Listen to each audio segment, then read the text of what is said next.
man-made portion.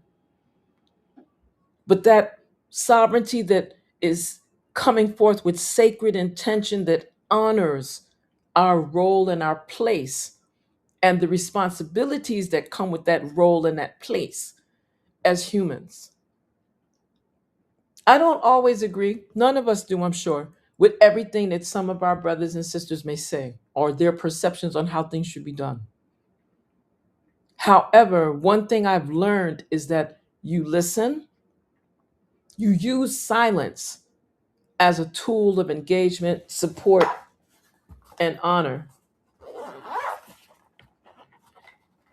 And you also remember that there's always that sacred intelligence and presence that is omnipotent, omnipresent, that is greater, more and more expansive than just your individual self, especially when it comes to this flesh.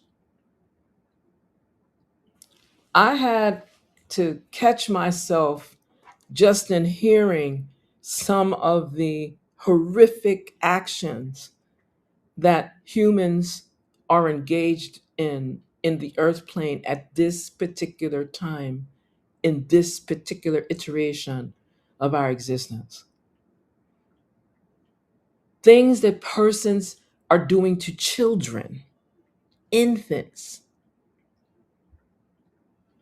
the manner in which persons have become almost catatonic. There's no, almost like no feeling when we hear of death and murder and blood sacrifice. And I want to be very clear, of human beings in spaces that are supposed to be claiming to be areas of civilization.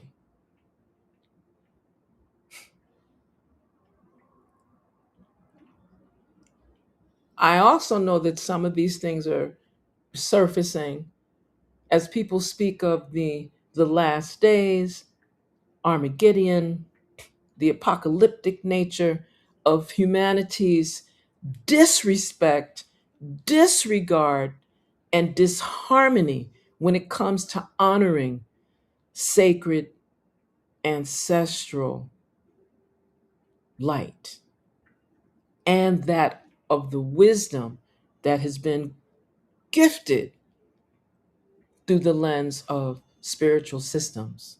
For some, they're religious institutions. For many, the way you live, not just believe, the way you live, the way you know, the way you honor entities that are greater than yourself. Thank you for that, Sister Queen Alma. And we need to quote that one. The world has gone mad. Exactly. Good evening, Sister Queen Patrice. And I think it's important that persons recognize what we're speaking of when we're talking about these things. So that's why you have more people attempting to put more people so they can have a new cohort, let's call it that, a new crew of labor that is free